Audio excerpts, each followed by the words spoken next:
నీ పేరేం పేరే? నా పేరు రాములు. హ్మ్. మాది మమ్మన్నార్ విలేజ్, మెదక్ జిల్లా. హ్మ్. కాంగ్రెస్ ప్రభుత్వము అధికారం వచ్చిన తర్వాత హ్మ్. 6 గ్యారంటీలు చెప్పారు. 6 గ్యారంటీల్లో ఏ ఒక్క హామీలు కాలేదని నేను అంటున్నా. హ్మ్. ఇప్పుడు మేము రైతులం ఉన్నాం. హ్మ్. ప్రస్తుతానికి మా ఊళ్ళో ఇప్పుడు వరి కోతలు పట్టిరు. ఇప్పటికీ 50% హ్మ్. కోతలు కోసిరు. ఇప్పటికీ కళ్ళాలు వరి కంటే ధాన్యం కొలువలు చేయాలి కదా. ఇప్పటివరకు కాంట ఓపెన్ కాలేదు. ఇప్పుడు వర్షాలు పడుతున్నాయి. అంత ధాన్యం ఎక్కడ పెట్టాలి మేము? హ్మ్.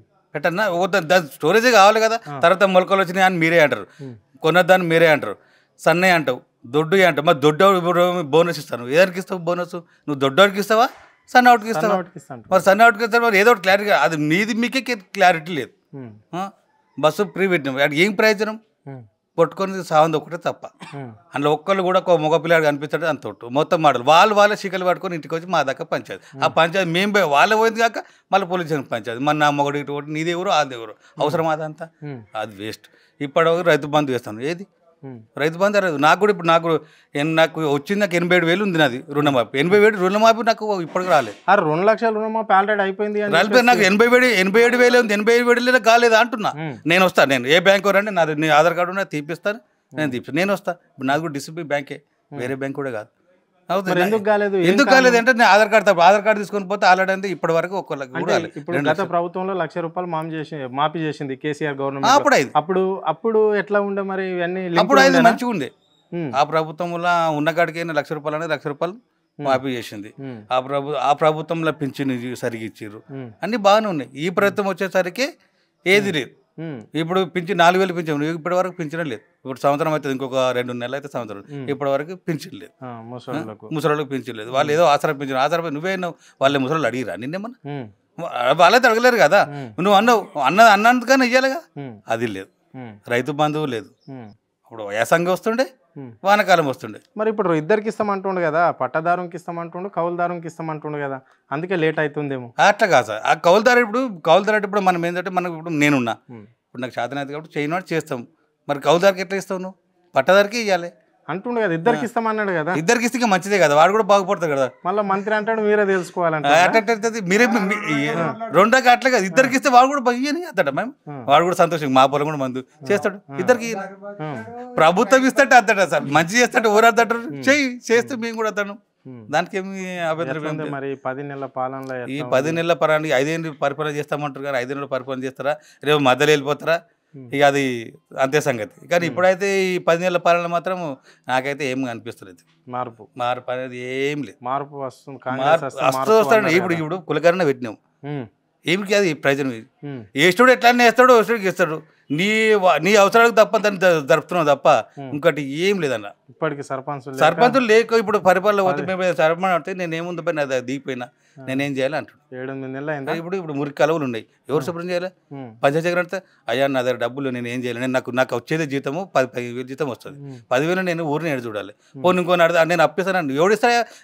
గ్రామ పంచాయతీలో కూడా ప్రైవేట్ అప్పిస్తారా? మరి ఎవరు లేరా? ప్రభుత్వం ఇవ్వాలి. ఇలా గురుకుల పాఠశాలలు ఉన్నాయి, ఇలా మూతపడి పిల్లల దసరా సెలవులు వచ్చారు, ఇంటికి వెళ్ళిపోయారు. ఏంది ఇప్పుడు మా పిల్లడు రెసిడెన్స్ స్కూల్ చదువుతాడు సిద్దిపేటలో. నిన్న పోతే తాళమాడితే ఉంటారు. మరి ఎవరు? అది లేదు. పిల్లల విషయానికి వస్తే ఇట్లుంటుంది, రైతులకు వస్తే ఇట్లున్నది. మరి ఇచ్చినా నేను నెరవేరాలి కదా మనం అనేది. అది నువ్వు చేస్తాన్న పనులే చేయి, నువ్వు ఎక్స్ట్రా ఏం చేయను. చేస్తా అని చేస్తేనే శుభ్రంగా ఉంటుంది. ముసలిళ్ళకి ఆసరాలు ఇయ్యు, వాళ్ళు కూడా సంబరపడతారు. రైతు బంధు వాళ్ళు కూడా ఇస్తారు. ఇప్పుడు అంటున్నావు నేను 5 ఎకరాలు ఇస్తా, 3 ఎకరాలు ఇస్తా, 20 ఎకరాలు ఇస్తా. నీకే క్లారిటీ లేదు. ఫస్ట్ నువ్వేందంటే నువ్వు ఎన్ని ఎకరాలు, ఇప్పుడు కేసీఆర్ ఎత్తిచ్చిండో అది ఆయన పోయిండు అనుకుందాం, నువ్వు ఇస్తానని నువ్వని అనాలి కదా. ఆయన రాయికిచ్చిండా రప్పకిచ్చిండా అది అనవసరం. నువ్వు ఎంతకి ఇస్తావు? 10 ఎకరాలకి ఇస్తావా, 5 ఎకరాలు ఇస్తావా, అది నీ ఇష్టం. నువ్వు ఇస్తాను కాడికి మరి దాని మీదే ప్రజల స్పందన ఏమొస్తుంది? అది కరెక్టా కాదా వాళ్ళు కూడా చెప్తారు కదా. నువ్వు 5 ఎకరాలు ఇస్తారా బరాబర్ అంటే మరి వాళ్ళు రైతులు ఏమంటారు, ప్రభుత్వం ఏమంటారు, దాని మీద స్పందన వస్తుంది. నేను ఇస్తా అనుడే ఉంది కానీ చూడలేదు. మరి ఎట్లా చూడొచ్చు ఈ గవర్నమెంట్? నేను చూడొచ్చు మాట తప్పిన గవర్నమెంట్ అనుకోవచ్చా? అయ్యో మాట తప్పినట్టే కదా. మాట తప్పిన గవర్నమెంట్ కాకపోతే ఇది మాటతో ఉన్న గవర్నమెంట్ అయితే మాటతో ఇస్తుండే. సరే ఇప్పుడు సరే చూద్దాం అనుకుందాం 10 నెలలు అయిపోయింది, చూద్దాం ఇంకొక సంవత్సరం చూస్తాం, ఇంకో సంవత్సరం చూస్తే ఇక లాస్ట్కి అది క్లోజ్ అవుతుంది. మరి ఇంకా ఇప్పుడు స్థానిక సంస్థలు గ్రామ ఇప్పుడు పంచాయతీ స్థానిక గ్రామ్య సంస్థలు ఉన్నాయి కదా, స్థానిక సంస్థలలో కూడా ఇప్పుడు పంచాయతీ ఎలక్షన్ ఉంది. పంచాయతీ కావాలని పంచాయతీ పెట్టాలి. పంచాయతీ ఎలక్షన్ అయితే వాళ్ళకి ఓన వాళ్ళకి పోతుంటాయి. ఎవరు మంచి చేస్తే వాళ్ళకి గెలిపించుకుంటాం. ఇప్పుడు కులకరణ పేరుతో అనవసరం కాలయాపన చేస్తుంది తప్ప ఇంకోటి ఏం లేదు అందులో. కులకరణతో ఇప్పుడు బీసీకి వస్తే ఎస్సీకి వస్తుందా, అది అంతే. మన రిజర్వేషన్ ఎట్లుంటే అట్లా వస్తుంది.